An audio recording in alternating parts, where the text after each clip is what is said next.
আমাদের সামনে এখন কিছু গুরুত্বপূর্ণ এবং দিক নির্দেশনা দিবেন 4-5 নং 6 নং ওয়ার্ডের মহিলা মেম্বার পদপ্রার্থী নাদিরা আপা।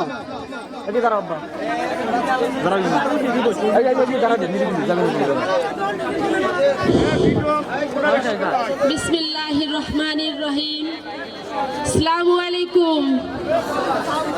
সবাই আপনারা ভালো আছেন? আলহামদুলিল্লাহ, আমিও ভালো আছি। আসলে কি এই যে আমাদের ছেলেপেলেগুলো দেখেছেন, ওরা যে এত সুন্দর একটা অনুষ্ঠানের আয়োজন করেছে, আসলে ওদের যে কি বলে আমি ধন্যবাদ দিব আমি খুঁজে পাই না। তবে আমি দোয়া করি অন্তরস্থল থেকে ওরা যেন ভবিষ্যতে আরো ভালো কিছু একটা করতে পারে। আসলে কি আমাদের স্মরণ করেছে, আমরা তাই এসেছি। আমি রানিং মেম্বার, আবার আপনাদের সামনে এসেছি। এই 5 বছর 4.5 বছর মেম্বারি করেছি।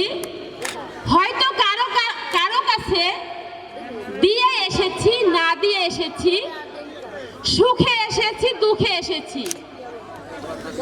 আমি কিন্তু আপনাদের দ্বার ছাড়ি নেই। আমি আপনাদের দ্বার ছাড়ি নাই। কেন ছাড়ি নেই? একটা বিষয় তো আছে। আমার সেই 5 বছরের সাধনা যে আমি আবার মেম্বারি পদে আমি আবার পা দিয়েছি। আমার মার্কা বই, আমার নাম নাদিরে। আমি মনে করেন কিচ্ছু দিতে পারিনি, কিন্তু আমি আপনাদের পাশে রয়েছি। আর পাশে আপনারা যদি পরবর্তীতে আবার একটিবার সুযোগ দিন, বেশি না, একটিবার, কারণ অনেক কষ্ট করেছি পাখি, অনেক কষ্ট। এই 5 বছর কখন সকাল হয় কখন দুপুর হয় আমি বুঝি না। আমি মহিলা কি দিতে পারি? একটা পুরুষ মেম্বার যদি ভাগে 40টা পায়, আমি মহিলা মেম্বার 40টা পাবো। আমার 40টা 3 ওয়ার্ডে ভাগ হয়ে যাবে। একটা পুরুষের একটা ওয়ার্ড, সে ওই একটা ওয়ার্ডেই থাকবে। তাইলে আমার 3টে ওয়ার্ডে ভাগ পড়বে, 3-39, তার মধ্যে জনসংখ্যা ব্যতীত ভাগ হবে। তাই বলেন আমি কিভাবে সেবা দিব? আমার সেবা দেওয়ার মতো কোনো পথ আছে? কিন্তু অনেকে বোঝে না। না বুঝলেও আমি কারো দ্বার ছাড়ি নাই, যে হয়তো অনেকে ভুল বুঝতেছে। তাই আমি আপনাদের কাছে একটিবার সুযোগ চাই, যেন আপনাদের সুখে দুঃখে জড়িয়ে আমি একটিবার থাকতে চাই। আপনাদের কি বলবো ভাই, আমার আর কিছু বলার নাই। আমাদের এই যে মেম্বার প্রার্থী ভাইরা আছে, এরা আরো কিছু বলবে। আমার কথাবার্তা বলা কলা কৌশলে যদি কোনো অন্যায় অপরাধ হয়ে থাকে, তাহলে আপনারা ক্ষমা সুন্দর দৃষ্টিতে দেখবেন, কারণ মানুষ মরণশীল।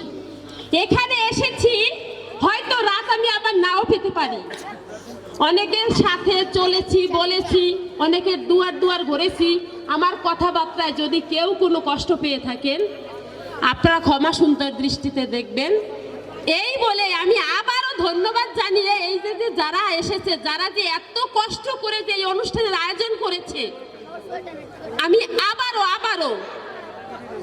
আর তোমরাই যারা এসেছো এখানে, এই অনুষ্ঠানটা যাতে আরো সুন্দরভাবে হয়, এই তোমাদের বড় ভাইরা যেভাবে দিক দেবে, কোনো বদনাম যেন না হয় পাখি। আজকে মনে করো আজকেই অনুষ্ঠানটা সুন্দর করবা, আগামী দিনে দেখবা যখন এই অনুষ্ঠানটা ভালো হবে, তখন আগামী দিনে দেখবা এর থেকে ভালো আরো ভালোতর অনুষ্ঠান হবে।